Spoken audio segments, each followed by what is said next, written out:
लक्ष लक्ष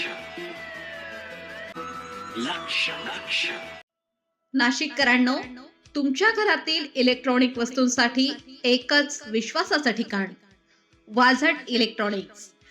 फॅन असो, LED lights, TV, home theatre, water heater किंवा कार स्पीकर, सर्व काही मिळवा योग्य दरात आणि विश्वासार्ह सेवेसह.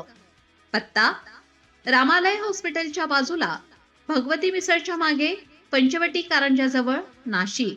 संपर्क: 96 89 78 68 17.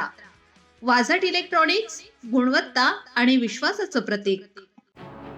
एकेकाळी नाशिकची महत्त्वाची जलवाहिनी म्हणून ओळखली जाणारी नंदिनी नदी आज प्रदूषणामुळे नासर्डी नाल्याचे स्वरूप धारण करून बसली आहे.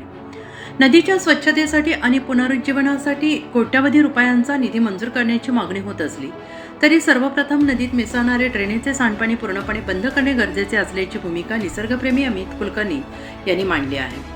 अमित कुलकर्णी यांनी म्हटले की जोपर्यंत नदीत दररोज ड्रेनेजचे सांडपाणी सोडलं जात आहे तोपर्यंत स्वच्छतेसाठी कितीही निधी खर्च केला तरी त्याचा अपेक्षित परिणाम होणार नाही. आधी सांडपाण्याचा प्रवाह थांबवून नदीला प्रदूषणमुक्त करणे आवश्यक आहे. त्यानंतरच नदीच्या पुनरुज्जीवनासाठी होणारा खर्च आणि निधी प्रभावी ठरेल.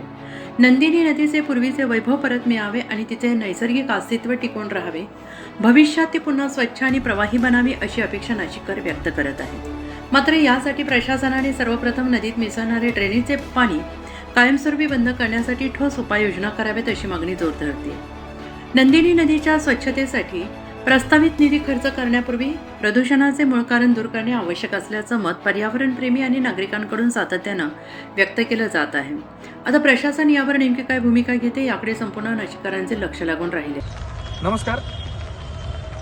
काही दिवसांपासून नंदिनी नदीचं स्वच्छता मोहीम कुंभमेळ्याच्या पार्श्वभूमीवरती नाशिकमध्ये बऱ्याच ठिकाणी बऱ्याच ज्या उपनद्या आहेत नाशिकमधल्या त्या नद्यांना कुठेतरी स्वच्छता करण्याचं काम जोरदार चालू असताना त्याच पार्श्वभूमीवरती आपण जर पाहिलं तर कपिला नदी असेल, त्याचनंतर नंदिनी नदी असेल, ह्याच्या छोट्या छोट्या उपनद्या आहेत त्या नद्यांना कुठेतरी नाल्याचं स्वरूप प्राप्त झालेलं आहे. त्या नाल्यांना परत रूपांतर नदीत करण्यासाठी करोडोचा निधी जो आहे तो नाशिक महानगरपालिका आणि त्याचबरोबर कुंभमेळा प्राधिकरणाकडनं देण्यात आलेला आहे. त्याचबरोबर केंद्र शासनाकडनंही नद्यांचं कुठेतरी संगोपन व्हावं आणि नद्यांना पुनर्जीवन मिळावं यासाठी मोठ्या प्रमाणात अभियान सुरू आहे. पण त्याच पार्श्वभूमीवरती नाशिकमध्ये आता वर्षभरावर कुंभमेळा येऊन थांबलेला असताना नक्की नद्यांची काय अवस्था आहे आपण जाणून घेणार आहोत. हीच ती नंदिनी नदी आहे. तिला काही वर्षांपूर्वी खरंच नदी म्हणायचे पण तिचा नाला झालेला आपल्याला स्पष्टपणे दिसून येत आहे. आणि आता कुठेतरी काम चालू आहे. माझ्यासोबत या ठिकाणी अमितजी कुलकर्णी, पर्यावरणप्रेमी. काय सांगाल अमितजी, काय व्यथा आहे नेमकी आहे नदीची? आपण इथं मला सांगितलं की या ठिकाणी जे आहे सांडपाणी सोडलं जातं, याविषयी काय माहिती आहे? आपण एका ठिकाणी नंदिनी नदीची स्वच्छता मोहीम राबवतोय. सरकार नंदिनी नदीला स्वच्छ करण्यासाठी प्रयत्न करतोय आणि दुसऱ्या ठिकाणी आपण हे बाजूला जे आपलं दाखवलं हे अमृत कलश योजनेअंतर्गत या नदीमधनं ड्रेनेजची लाईन सोडली जाते. म्हणजे एका ठिकाणी स्वच्छता मोहीम आपण करायची आणि नदी स्वच्छ करतोय आम्ही, हा मोठा प्रमाणात आव्हानायचा, थोडक्यात असं म्हणतो आव्हानायचा, आणि दुसऱ्या ठिकाणी आपण त्याच नदीला गटरीचं रूपांतर देतोय का? हा सर्व आम्हाला पर्यावरणप्रेमीला एक प्रश्न पडलाय. कारण की आम्ही गेली 10 वर्ष झाले याला पहिले लोक नासर्डी बनायचे. आम्ही आज तिला नंदिनी करण्यासाठी खूप प्रयत्न करतोय. त्या प्रयत्नाला कुठं फळ येते. आज शासन दरबारी आम्ही ते नाव अधिकृत केलं जावं म्हणून भांडतोय. आणि दुसऱ्या ठिकाणी तेच प्रशासन जे कुंभमेळ्यासाठी नाशिक शहराचा कायापालट करण्याचा प्रयत्न करतंय असं सांगते सगळ्यांना, पण ह्या ठिकाणी नंदिनीला ते गटरीत करताय. तर हे कुठेतरी काम थांबलं पाहिजे. या ठिकाणी आम्ही गेली 15 दिवस झाले, महिना झाला भांडतोय.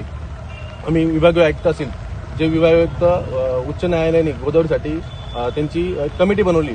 आम्ही ह्या विषयाची तक्रार विभागीय आयुक्त जे उच्च न्यायालयाने आदेशित केलेल्या गोदावरी प्रदूषण नियंत्रण समितीचे अध्यक्ष पण आहेत, यांना गेल्या 15 दिवसापूर्वी आम्ही तक्रार पण केलेली. विभागीय आयुक्तांनी आयुक्त असेल, गोदा संवर्धन कक्षाचे जे उपायुक्त जे आहेत दर्जाचे अधिकारी त्यांना पण या ठिकाणी मार्गदर्शन केलेलं आहे की याच्यात त्वरित कारवाई करा. पण अजूनपर्यंत या ठिकाणी कुठल्या स्वरूपाची कारवाई केलेली दिसत नाहीये. आणि जे ड्रेनेजचं लाईन टाकायचं जे काम आहे ते अजून अविरतपणे सुरूच दिसतंय. तर ही आमची सर्वांची नाशिककरांतर्फे हीच मागणी आहे की हे जर काम आपण त्वरित थांबवलं नाही, नंदिनी नदीला जे गटरीचं स्वरूप देताय तुम्ही, हे जर थांबवलं नाही तर आम्ही सर्व नाशिककर ह्या कृतीच्या विरोधात आम्ही मोठं आंदोलन करू आणि हे काम आम्ही हे पाणी सगळं सोडलं जातं हे पाणी कसलं आहे काय सांगा? हे गटरीचं पाणी ना. हे काय झालं यांनी त्या पिंपळगाव बोहल्यापासून एक ड्रेनेजची लाईन टाकली. आता आम्ही आले जी ऐकू माहिती ती अशी आहे की गोदावरीला प्रदूषण मुक्त करायचं आहे, तर त्या गोदावरीच्या ज्या उपनद्या आहेत ह्या गोदावरीमध्ये गेल्या नाही पाहिजे. का तर गोदावरीच्या ज्या उपनद्या आहेत ह्या खूप प्रदूषित झालेल्या आहेत. तर त्या प्रदूषित नद्या गोदावरीला जोडल्या तर गोदावरी अजून प्रदूषित होती आणि यांना गोदावरी नदीवर कुंभमेळा घ्यायचा आहे. त्यामुळे यांचा उद्देश असा आहे की ह्या ज्या उपनद्या आहेत ह्या सगळ्या गटरीसारख्या त्यांना नाल्यांमध्ये पाईपलाईनमध्ये घ्यायच्या. त्या पाईपलाईन घेऊन पुढे जाऊन गोदावरीच्या इथं एसटीपीत जोडायच्या, जेणेकरून गोदावरी आणि ह्या उपनद्यांचा संगमच व्हायला नको. आणि यांना म्हणजे आपण कागदपत्र यांना सांगता येईल की आम्ही गोदावरी प्रदूषण मुक्त केली.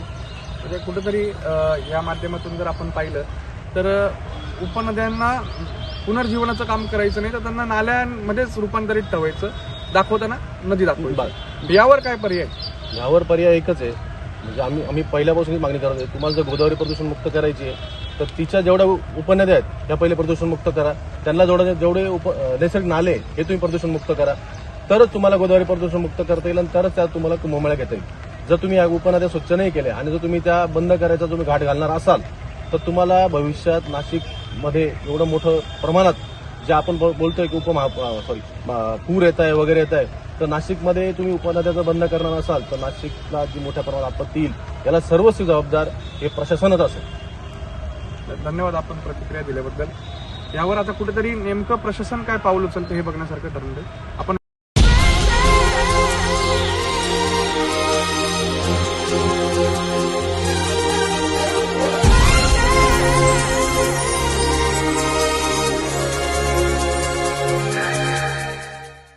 नाशिककरांनो, तुमच्या कारचं रूप बदलायचंय तर एकच ठिकाण लक्षात ठेवा, Bhandari car decors. Car seat cover पासून ते अँड्रॉइड सिस्टीम पर्यंत, headlights, matting, ceramic coating, sun control films, audio video system, woofers, alloy wheels, सगळं काही एकाच छताखाली. बेस्ट टॉप अपग्रेडेशनसाठी फक्त भंडारी कार डेकोर्स. ठिकाण वज्र कॅपिटल, शिंगाडा तलाव, नाशिक. संपर्क 98 22 47 56 78. भंडारी कार डेकोर्स, विश्वासाचं नाव, दर्जेदार कार ॲक्सेसरीजचं ठिकाण. अशाच नवनवीन व्हिडिओ पाहण्यासाठी आजच भेट द्या लक्ष न्यूज या सोशल मीडिया प्लॅटफॉर्मला.